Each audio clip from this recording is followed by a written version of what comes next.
Boa noite a todos aí. Oh, meu grande colega, ilustre doutor Jorge Bitum. Boa noite. E aí, meu cara, como é que estamos? Graças a Deus, muito Tá me bem. ouvindo? Ouvindo bem. Está me ouvindo? Não. Ah, agora tá ótimo o áudio, beleza. E aí, como é que estamos? Estamos bem aqui Esta em São quarta-feira Paulo. aí, São Paulo, tudo tranquilo, tudo sereno, tranquilo. coisa boa. Como sempre, trabalhando, né? O que a gente sabe fazer. É, o que mais faz trabalho aí, né? Ainda mais nesse período pós-pandemia aí, Deus do livre. Tem de coisa pra nós aí, né? Tá demais. Não é pouca coisa. Ei, Gerson. É, agradecendo a todos aí a presença aí, tá? Então hoje sou o Dr. Gerson Bonorino, psiquiatra, e o Dr. Jorge Bitum, meu grande colega aí de São Paulo.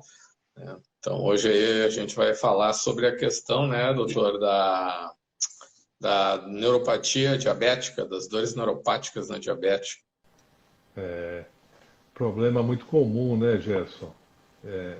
Muito. E eu não sei se todo mundo que vai participar dessa live é médico, mas só para o pessoal ter uma informação, o diabetes é aquele. É uma síndrome, na verdade, metabólica, que ela se caracteriza por um aumento dos níveis glicêmicos do sangue, né? O açúcar fica por um tempo mais prolongado no sangue e aí dá alguns problemas isso, né? E alguns dados Hum, interessantes é que nós temos mais de 400 milhões de pessoas no mundo com diabetes. Então é uma doença mais exato. comum do que parece. 400 É, milhões. Só no Brasil, por exemplo, nós temos mais de 4 milhões de mortes por diabetes. Então, é uma é doença, um número imenso, né? é uma coisa interessante, né? Então, é muito comum hoje a gente receber um paciente que já vem se tratando de diabetes, hipertensão também é uma coisa muito comum, né? Uhum. Então a gente fica preocupado com uma doença preocupante, apesar de ser relativamente comum em pacientes, mas que as consequências diabéticas são graves, né? Hoje a gente Uhum. vai falar de uma coisa E que tu, teu talvez. áudio tá um pouquinho baixo. Tem alguma coisinha que possa fazer aí, tá? Tô ouvindo bem baixinho. Não sei se o pessoal aí tá ouvindo mais alto. Bem pouquinho.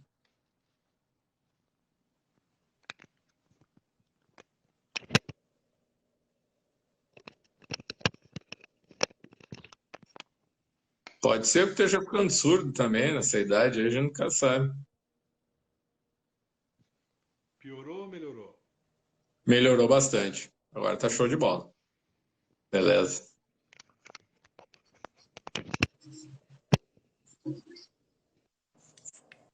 Mas então, estava falando de epidemiologia, 4 milhões de óbitos no Brasil por ano? Isso, em 2019. Que loucura. É. O que a gente sabe, né, é que 50% dos pacientes com diabetes mellitus vão ter dor neuropática, né, num período de 25 anos. Não tem escapatória. E quem tem diabetes, já é só outro dado importante, se tiver baixo o meu áudio, você fala, tá?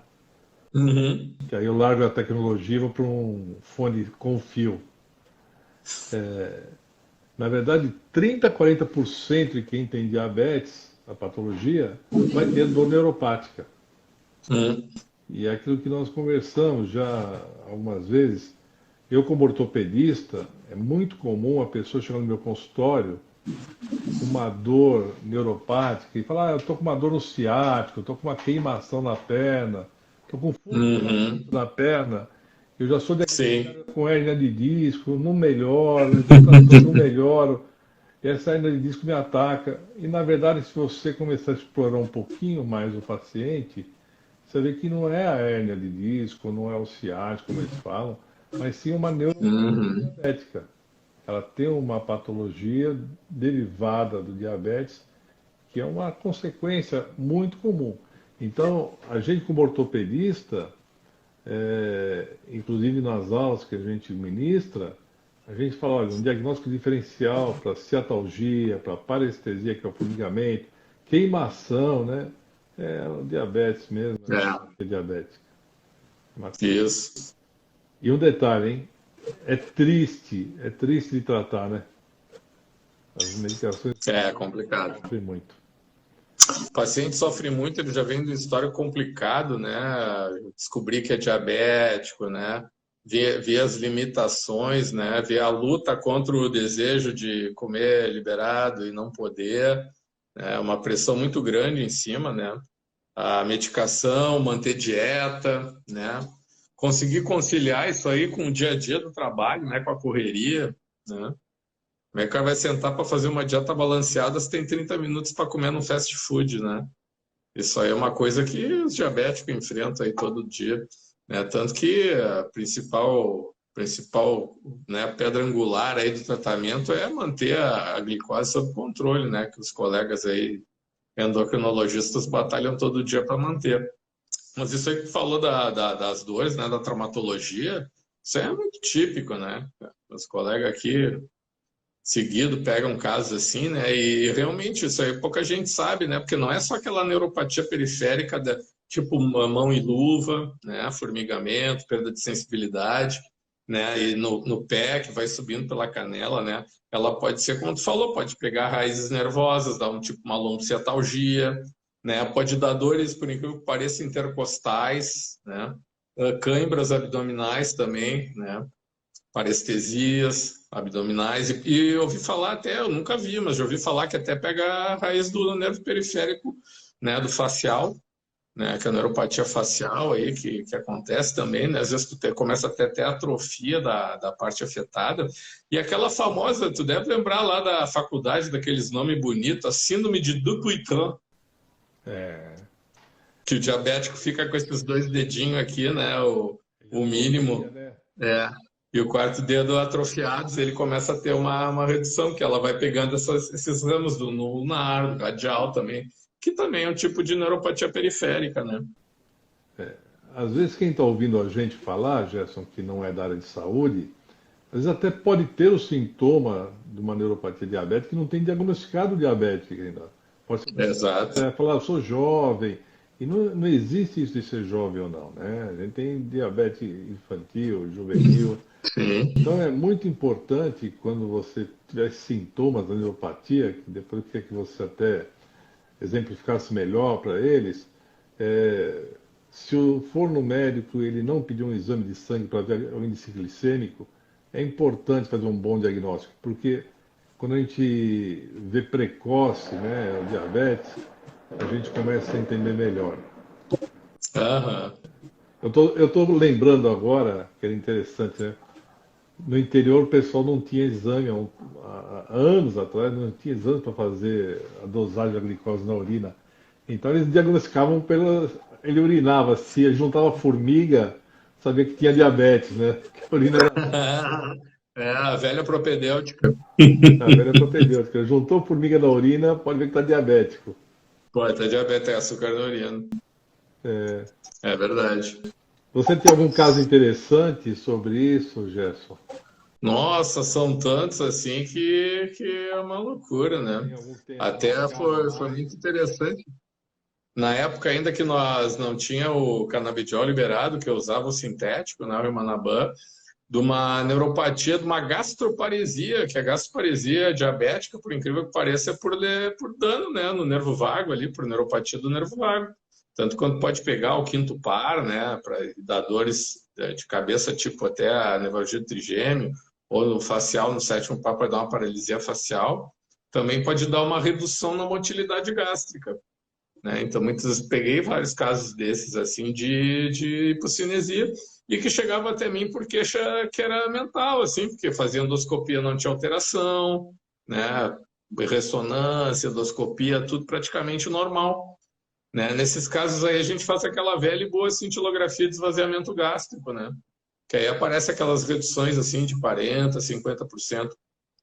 E às vezes o paciente diabético está com um problema abdominal, está com constipação, e é por causa da gastroparesia diabética. e ele nem faz ideia, né?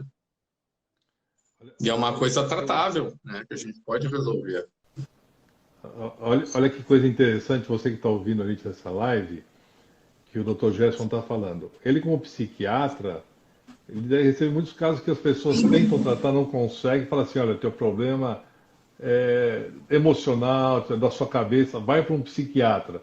Na verdade, são pacientes mal diagnosticados, né, que não estão É. bem diagnosticados. E o diabetes é tão importante porque as consequências que tem são tão grandes que se o médico não explorar muito bem esse paciente, ele vai terminando na mão de um psiquiatra. Hum. Muitas vezes nem o psiquiatra faz o diagnóstico, né, Gerson? Pois desde cedo aí na própria residência eu vi que tinha esse gap, né, entre a medicina interna e a psiquiatria. Por isso que eu me dediquei, né, à neuropsiquiatria, porque a maioria dos pacientes assim, ó, que eu peguei era tudo disfunção secundária, né, por questões autoimunes, na diabetes, aí, na inflamação crônica, né, na inflamação crônica da diabetes, que a diabetes mellitus pouca gente sabe, mas também é uma doença autoimune, né? Então, realmente, a gente pega a casa assim, pô, essa dor aí, olha aqui, ó, tu não tem nada no exame da coluna, né, que nem eu tava falando ali, passa por vários colegas, ninguém se dá conta, mandam para mim, tu vai lá fazer exame, não, aqui tem neuropatia, né? Tem questão neuropática, aqui tem glicemia alta, né, e às vezes não linkam que existe essas questões tronculares, né, para pegar raízes nervosas ali da lombo sacro e fazer essa neuropatia periférica, né? Não tem escapatória aí, porque é uma doença multifatorial, né? Então, claro, o mais comum é aquela que começa a afetar a sola do pé, o pé, né? Essa aí é mais o feijão com arroz da gente no dia a dia, que a gente também trata aí, que também não é muito fácil de tratar, né?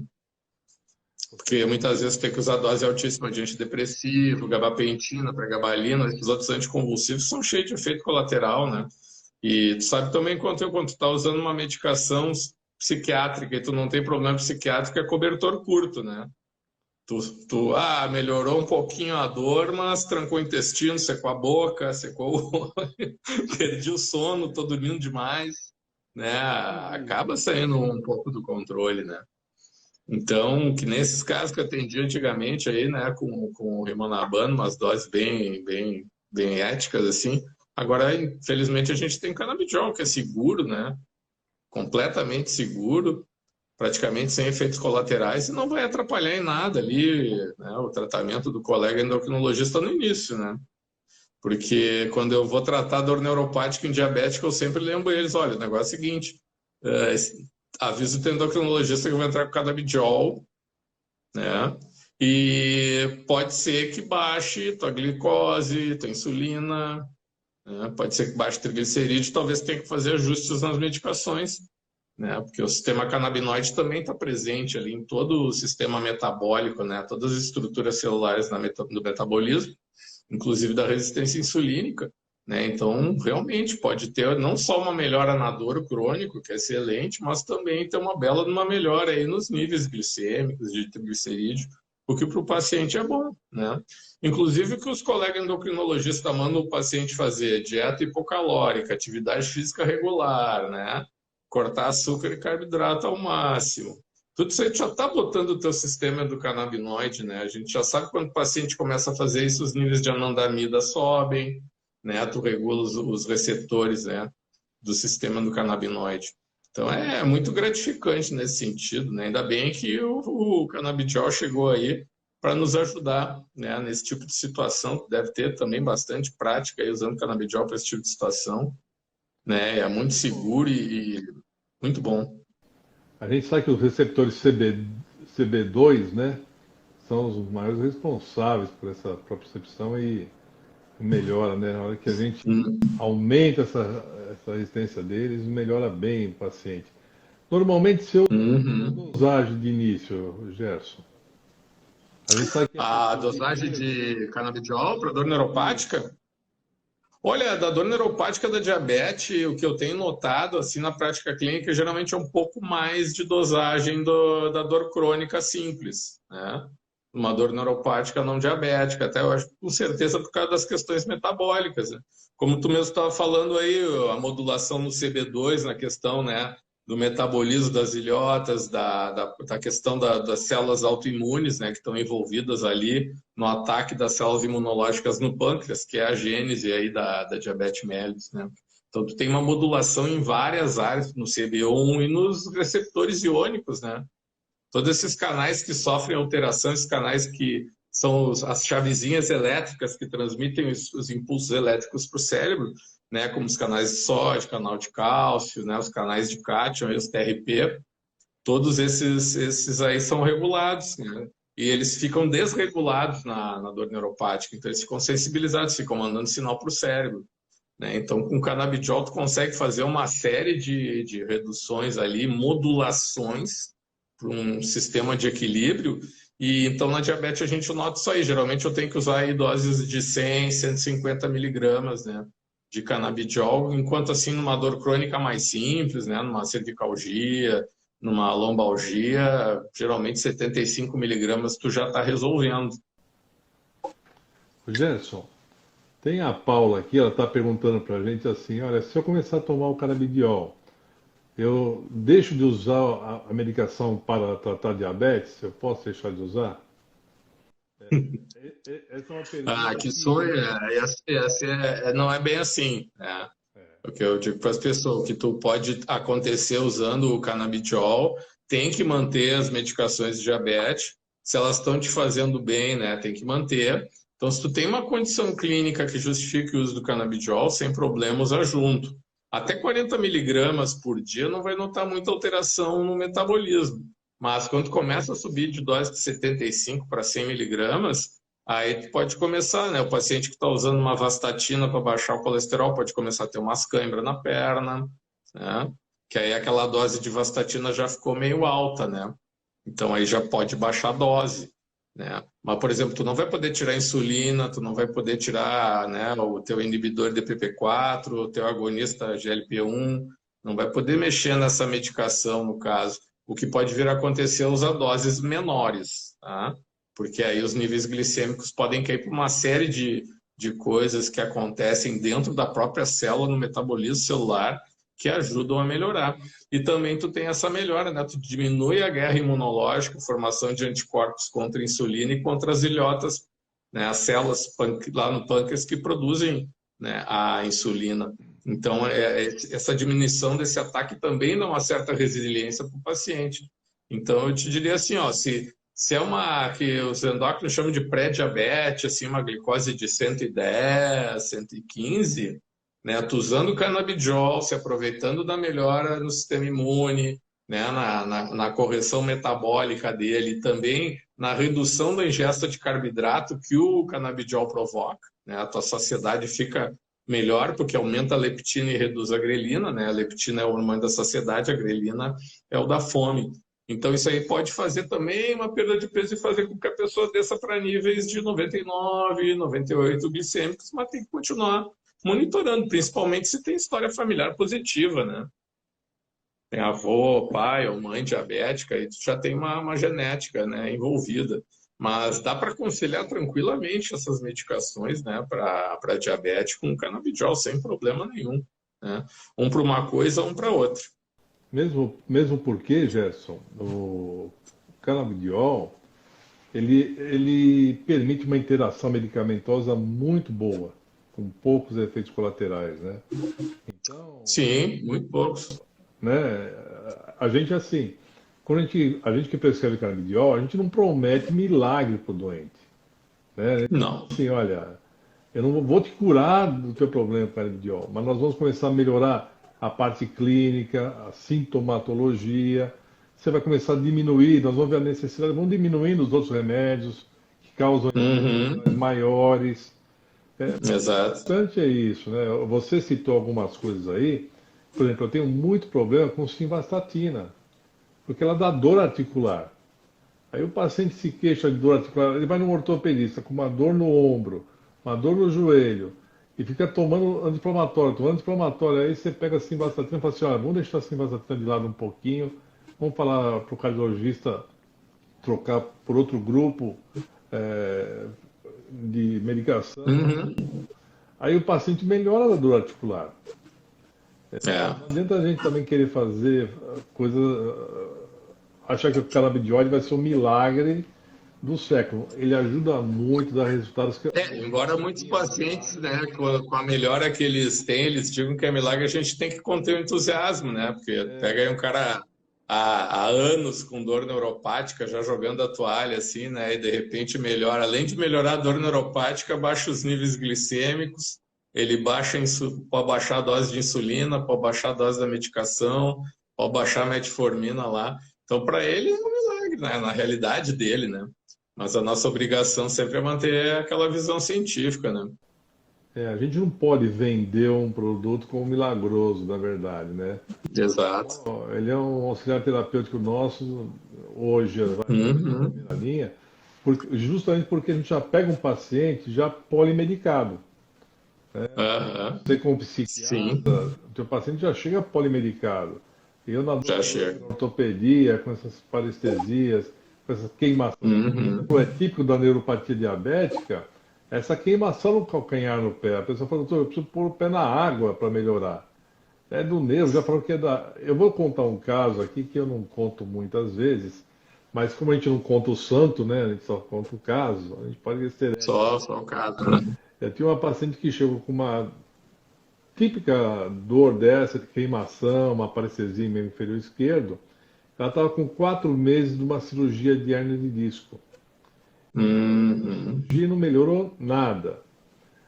E a gente foi explorar um pouco o paciente melhor, conversar, porque a hora que chega desse jeito, nós temos a obrigação de dar uma filtrada melhor no caso. E na verdade foi isso, o neurocirurgião a viu, pediu uma ressonância, tinha uma hernia de disco na ressonância, na imagem, e ele indicou a cirurgia. E sem se aprofundar um pouco na parte clínica da paciente. Então ele operou a hernia de disco, estava lá na imagem perfeita, mas não era a causa da dor dela. A hora que eu encaminhei ela. É até compreensível, né? Geralmente a gente é treinado na academia médica, né? Nas próprias residências, a pensar de uma maneira meio, né, assim, cartesiana. Pô, tem uma lesão aqui, né? Tá comprimindo aqui essa raiz nervosa, né? E tá tendo essa repercussão é por causa disso aqui, né? Aí só operando realmente pode saber que não era aquela questão anatômica, era a questão molecular, né? Eram receptores sensibilizados disparando dor por causa da questão da diabetes, né? A neuropatia por causa da diabetes, né? Então é meio difícil, né, para os colegas aí não darem uma rateada de vez em quando, é bem compreensível, né? Eu acho que futuramente, se tu puder, né, fazer exames até para ver, confirmar níveis de transmissores de sinal do sistema endocannabinoide, dosar anandamida, dosar o aracnoicoglicerol. Então, aí futuramente a gente vai poder, né, saber assim, isso aqui é uma disfunção endocannabinoide, é coisa para canabidiol. O que muitos colegas às vezes também não sabem, e é bom para as pessoas que estão assistindo também, né? Que assim, ó, tá, mas a minha tia lá tomou oxcarbazepina lá para dor e passou. Sim, porque a dor dela era mediada por canais de voltagem, né? Cálcio dependente de voltagem. Então, esse tipo de canal onde age, né? Os anticonvulsivos, a pregabalina, a gabapentina, canais de cálcio, canal de sódio, né? É uma parte do sistema neurológico de transmissão de sinal. E as estruturas do sistema canabinoide são outras.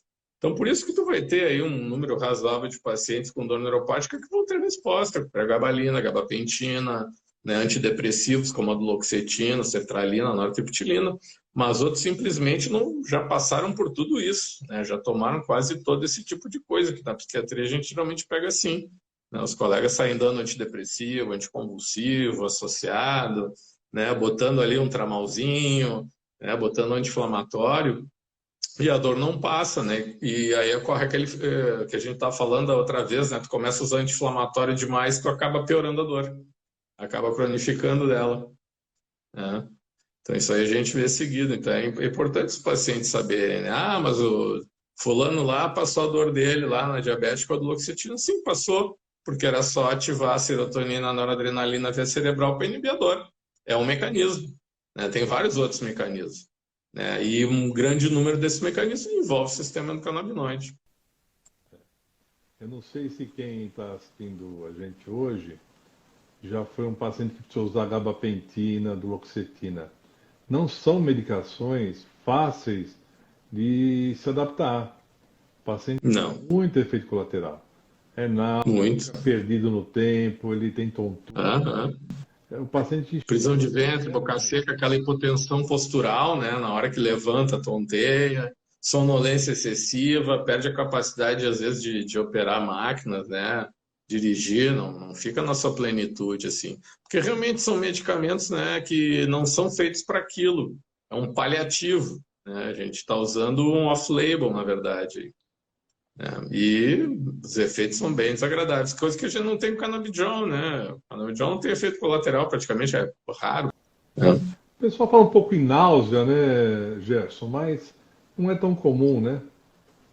Olha, os casos de náusea com canabidiol que eu peço, se está dando náusea, se está usando o isolado, eu já peço uma endoscopia na hora porque tem algum problema.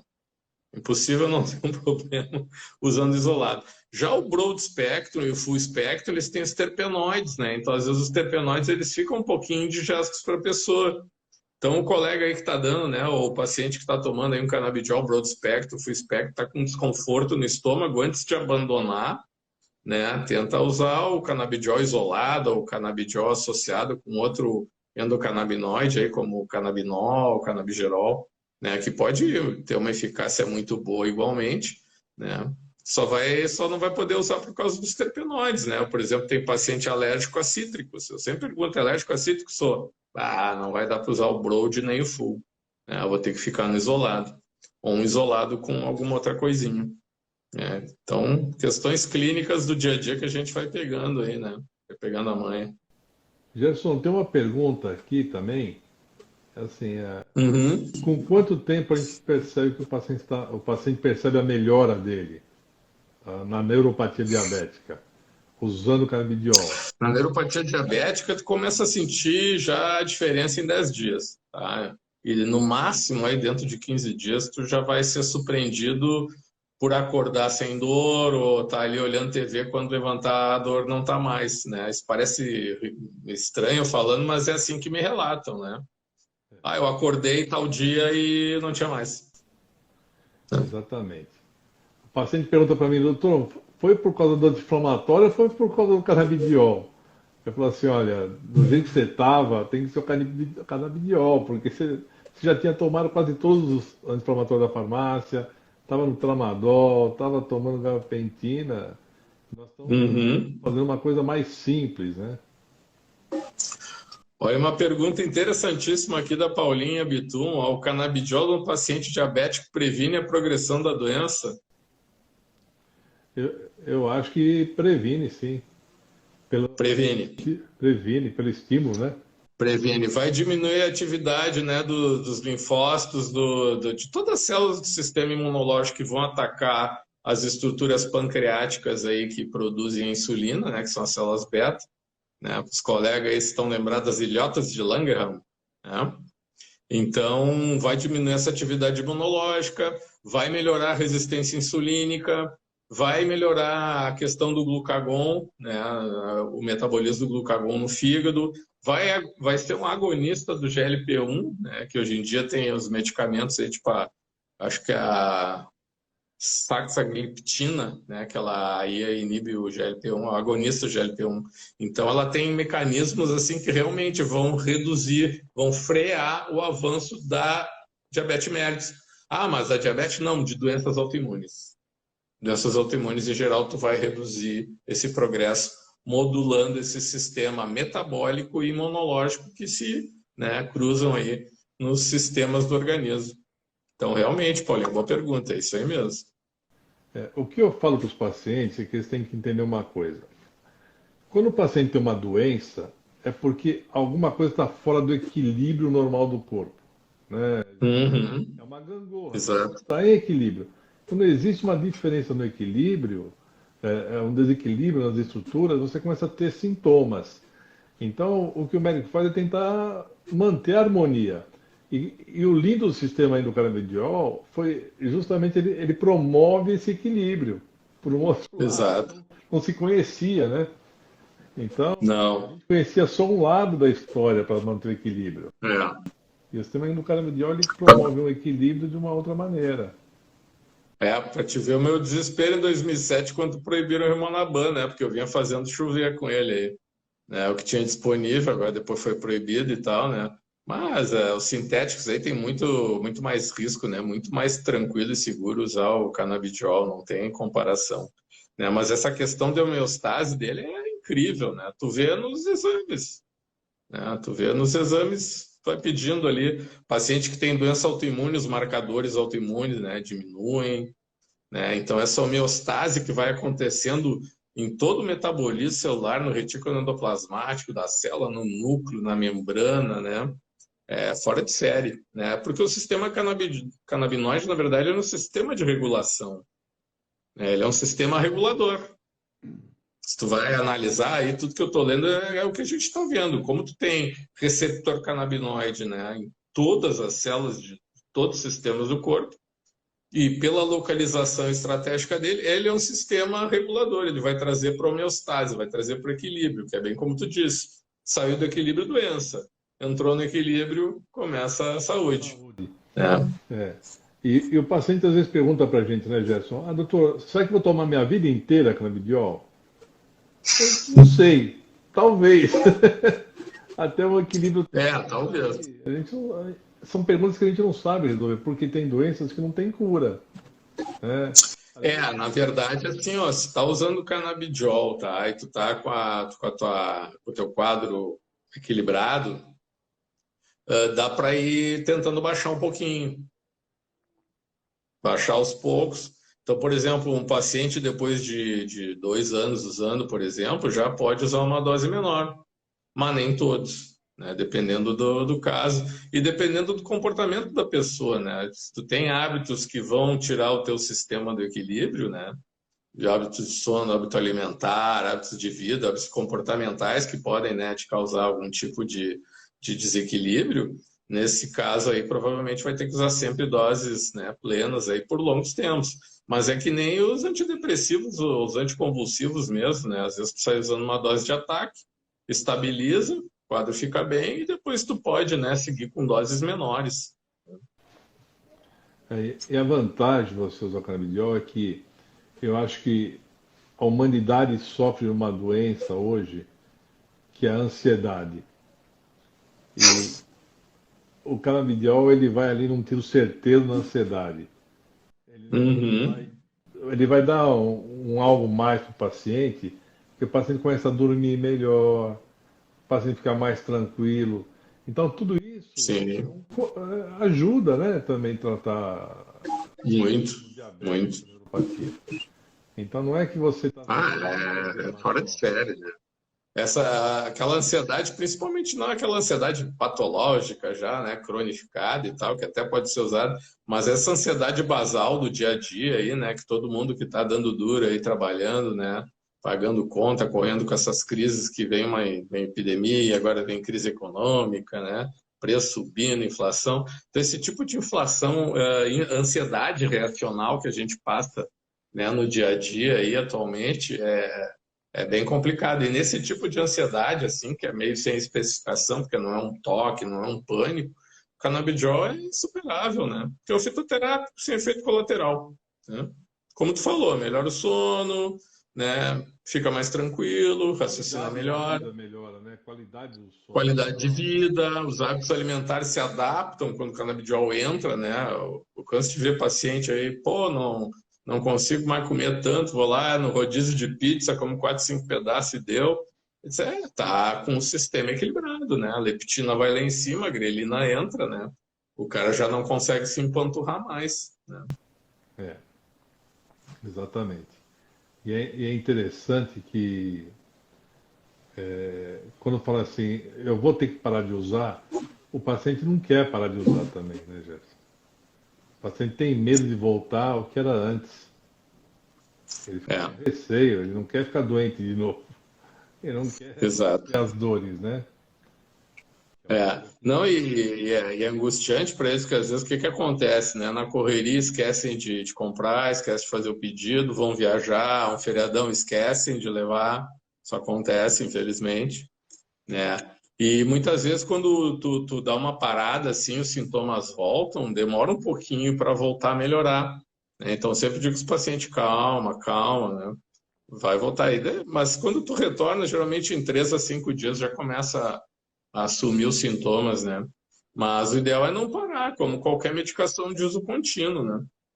Até porque quem está procurando a gente, né, para canabidiol, com indicação de canabidiol, já sabe que tem problema crônico que vai ter que tratar, né? É verdade. Eles já estão cientes de que vai ser uma situação aí por no mínimo um longo prazo, né? Esse foi um gol de placa da Verdicana e ter estoque de canabidiol, né? Uhum. A gente tinha esse problema, né? Eles tendo estoque é uma coisa que facilita É muito a gente. importante. As pessoas têm que se ligar. Então, pacientes que já passaram por isso já fazem uma compra dupla ou até de 3, né? Para já ficar resguardado, né? Porque na correria, tô com um pouquinho aí, mas vai durar mais uns dias, vai dar, quando tu vê os dias passam, né? É sempre assim, né, Gerson? O paciente que É, toma as sempre gorduras, fala assim, assim. vai dar para mais um mês, em 3 dias É. acaba. É que nem eu digo para os pacientes, olha, isso aí é que nem dor de dente, né? Dor de dente vai ser quando? Vai ser sexta de noite, ou no sábado, né? Então, Aquele dia que tem tem que dor. cuidar isso aí, tem que ter essa estratégia, né? Se ligar, porque às vezes o cara realmente fica muito feliz, fica muito bem, acha que tá bem, e quando vê, esqueceu lá o vidrinho, foi viajar, esqueceu o vidrinho em casa. É, isso acontece. Aí volta e meia vem esse paciente lá pegar a receita para mandar pelo correio, né? Pro cara onde tiver aí. É importante a gente passar essa orientação para os nossos pacientes, né? Porque ele Uhum. acaba acostumando a ficar bem e ele acha que de repente ele vai ficar sem, não vai fazer falta, e ele aí vem no desespero, né? Aí É, começa tudo de novo o ciclo. E a dor exatamente. Exceto quando é para skincare, né? Para uma paciente, eu dei uma receitinha para ela, ela já encomendou 4 frascos. Eu disse, pô, mas o óleozinho é um a um, assim. Não, mas esse aí é... é verdade, é verdade, é verdade. E depois que começa a ver o resultado do canabidiol no rosto, então, meu Deus, né? Para parar é complicado. Então, eu E acho outra que coisa que eu não sei se já usou, eu tenho lido aí na prática clínica, o uso do canabidiol também tópico nas dores neuropáticas, viu? De coluna, né? No pé, na mão também, né? As Inluve meias, tipo de neuropatia periférica diabética, né? O uso tópico, auxiliando, dando uma melhora, né? Associado ao uso via oral. Achei bem interessante. está crescendo muito o uso tópico, né? Do canabidiol, está crescendo muito. É uma coisa Os que atletas de alto desempenho, todos já têm aquele bastãozinho do bálsamo, né? para passar. Para passar, porque realmente é bom. Se atleta de atletismo, né? De alto desempenho, de Olimpíada, de Mundial de Atletismo, que nem está tendo agora, né? Coisa boa de olhar essas provas, até porque eu fui do atletismo há muito tempo, né? Eles estão usando direto, assim. Tá muito legal. Aí, até o Comitê Olímpico, né? Já não está dando bola para a dosezinha aquela de THC, né? Do Full Spectrum, É, né? Já está sendo completamente aceito, né? Porque para eles é perfeito, né? Eles têm um desempenho assim, sabe como é atleta de alto nível, né? Às vezes tu dá um paracetamol, o cara já sai do equilíbrio, né? Eles estão exatamente. muito afinados, né? E nisso aí o canabidiol é uma tranquilidade para atleta de alto nível, né? Não tem efeito colateral, fica certinho, faz o serviço que tem que fazer. É muito gratificante. Verdade. Gerson, Hum, esse caso que você falou, seu paciente, o paciente acaba ficando bem, né? Esse nosso caso, o paciente usa, o paciente às vezes, as pessoas que estão nos ouvindo sabem que nós temos que titular a dose, às vezes a dose que a gente dá não é aquela que vai fazer efeito de cara. Então, o paciente vai uhum, voltar com a gente, nós vamos falar assim, olha, aumenta mais uma gota aqui, aumenta uma tomada. E o paciente precisa ser tateado. Essa palavra que eu usei, a palavra comum para a gente, que é titulação de dose. Então, uhum. você precisa, se você aderir ao tratamento, você precisa aderir ao seu médico também. É, estar presente, falando, olha, estou assim, não estou bem, para a gente ir achando a homeostase do seu organismo, quer dizer, o equilíbrio do seu organismo, né? exato. Não é, É porque é muito difícil dois estarem usando a mesma dose, né? Dois pacientes com a mesma dose não é muito comum. Cada um vai ter a sua dose. É uma medicina muito individualizada, muito subjetiva. é verdade. E ela permite que a gente faça essa titulação com tranquilidade, né? Canabidiol. Uhum. E isso ajuda muito, Sim, porque às vezes tu tá usando assim para uma dor de coluna e o paciente vem dizer meses depois que melhorou o bruxismo. Eu disse, pô, mas tu não me tinha me dito que tinha bruxismo, tinha perguntado. Ah, não, esqueci de falar. Melhorou. É. é verdade. Ô Gerson, nós estamos com 41 minutos de live já. Eu acho que nós vamos já daqui a pouco cansar o pessoal, né? Vamos cansar o pessoal um pouco. Eles não estão perguntando muito. Se perguntassem mais aí, de repente a gente demorava mais um pouquinho. Mas é importante saber que a neuropatia diabética é uma das principais consequências do diabetes. 30 a 40% das pessoas vão ter. Se você tem diabetes, tem queimação, tem formigamento, como o Gerson falou, dor intercostal, são várias manifestações. Vá no seu médico, É. fala para ele fazer, induza ele, né? Não fale para ele, mas induza ele a pesquisar melhor, a ver o teu diabetes como está, fazer um exame de sangue para ver. É simples, né? Exame simples. Né? E não vamos esquecer também aquela evolução, né, dessas dores de membro inferior, ardência em queimação, principalmente o paciente que tem muita queimação, membro inferior, é aquele paciente que mais vai apresentar no futuro úlceras na perna, aquelas úlceras diabéticas de difícil resolução. Então, É, gravíssimos, né? gravíssimo aquilo. Gravíssimos. E tu sabe que tem um colega nosso lá em Montreal que pegou no todo o hospital dele, durante 2 anos, pegou a ficha de todos os pacientes com úlcera que não cicatrizavam e aplicou creme de canabidiol. Trabalho. Cicatrizaram todos. Exatamente. É, o Canadá tem muito, muito trabalho, né, com isso. Sim, muito prolífico. Os Canadá e Estados Unidos, né? Até estava falando hoje com um amigo aí, ele estava falando, estava em Londres, né? Tá mostrando goma de mascar lá em Londres, né? Que tem nas bancas de goma de mascar com cannabis, refrigerante com cannabis, manteiga, né? E, né, para te ver o que é lá a coisa, né? Embora a Inglaterra esteja desde os anos 90 aí com a medicina canábica, né, no canabinoide, eles não têm lá tantos estudos quanto os canadenses e americanos, né? Eles não são tão fuçadores academicamente, assim, de sair fazendo pesquisa, né? Tá bom. Deve ser alguma restrição lá do país, sei lá. Então, vamos se despedindo, agradecendo o pessoal aí que esteve com a gente. Agradecer muito, É pessoal. sempre Que bom. bom que assistiram, né? Esperamos ter ajudado. Aí, se tiverem dúvidas aí, podem mandar aí para nós no direct. Vai ser o maior prazer aí, né? Que nem Prazer. aparece mais às vezes pergunta no direct que na live, mas fazer o quê? Faz parte. Faz parte. É. Umas horas, boa noite. Foi um prazer, Gerson. Fique com Deus. Prazer, meu querido. Um Tudo de bom, abraço. doutor Jorge Litum. Isso aí, então. Até mais. Tchau.